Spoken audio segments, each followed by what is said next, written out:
Clemmie grinned. "How are you coping with your gran being here again?" she asked, knowing that Mona, Summer's grandmother, could be a bit much to cope with sometimes. "She's behaving herself," Summer said. "She's been really good at helping in the bar, too. She's got Chris wrapped around her little finger," she added, referring to the pub's chef. "She even sent Dad a Christmas card. Can you believe it? When you think how much she hated him when he was married to Mum. Oh, well, I suppose a lot's happened since then." "Not least you moving to Tuppenny Bridge," Clemmie said, "which I, for one, am very glad about." "You're not the only one," Ben managed, having finally swallowed the cheeseburger. He took Summer's hand. "Where would I be without you, eh?" "Oh, the feeling's mutual," Summer assured him, leaning over to plant a kiss on her boyfriend's cheek. "Oh, give over. I'm about to eat." Dolly nudged her way between Summer and Clemmie and handed her niece a jacket potato topped with chilli. "Thought that would keep you warmer than the cheese," she said. "I like being cold," Clemmie told her. "It should be cold, shouldn't it? For Christmas Eve, I mean. I wish it was colder still, though. No chance of snow."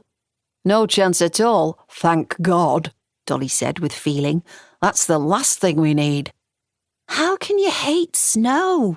Clemmie demanded. "It looks so lovely. It makes everything look pretty and clean and—" "It doesn't matter what it looks like," Dolly said. "It's a bloody nuisance. Don't you remember the other year when we were snowed in? What a palaver that was." "Oh, it was such fun."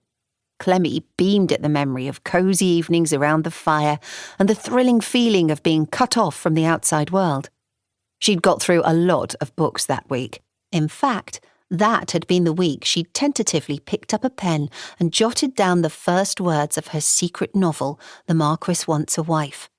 Hard to believe that 3 years on, she was still working on it. "Fun? Honestly, it was anything but. You want your head read if you think being stuck indoors for days on end with no way of getting back to civilization is fun." "Have the houses in Tuppenny Bridge ever been snowed in?" Summer asked with interest. Dolly and Clemmie lived in a cottage some miles away from the town, outside a small village called West Colby. Their home, Wintergreen, was some distance from the village centre, and being in a valley meant they'd been cut off by snow several times in the past. "Not to my knowledge," Dolly said cheerfully. "Not in recent years, anyway. The farmers are straight out with the snowplows these days, and the roads through the town are passable. Mind, the town itself has been cut off a few times, but never for long. Tuppenny Bridge is a different prospect from West Colby." "Oh, that's a shame," Summer said. The expression in Ben's blue eyes showed he thought differently. "It's hard enough, believe me. Try getting to some of these outlying farms to deal with a sick animal when the roads are feet deep in snow. And there's the worry of sheep getting buried in the stuff and freezing to death. I'm glad it's not a white Christmas, and I hope it's a snow-free winter, though the chances are we'll see some at least." "These two have no romance in their souls," Clemmie told Summer, although she could see Ben's point in a way. He was, after all, a vet. It was different for him. She began to tuck into her jacket potato, relieved to discover that the chili wasn't too spicy. "Shall we have a wander around, see who else is here?" Ben suggested. Summer nodded. "Why not? Are you two coming?"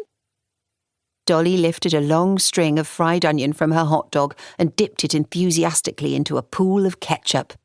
"No, you're all right, thanks. I'm happy here while I stuff my face. You go with them, Clemmie, if you like." "I'm okay enjoying the music for now," Clemmie said. "You two go. I'll have a walk around later." "Fair enough." Ben put his arm around Summer's waist, and they walked away just as the band began to play Once in Royal David's City. "Oh, I love this one," Clemmie said, and Dolly laughed. "Of course you do. Hey, you could have gone with them, you know. I wouldn't have been offended." Clemmie prodded her jacket potato and shrugged. "No, I'm fine. Two's company and all that. The last thing I want to be is a gooseberry." "Bless you," Dolly said, dabbing ketchup from her chin with a paper napkin. "Time you found yourself a bloke, if you ask me. Now, I never met a fella yet who could..."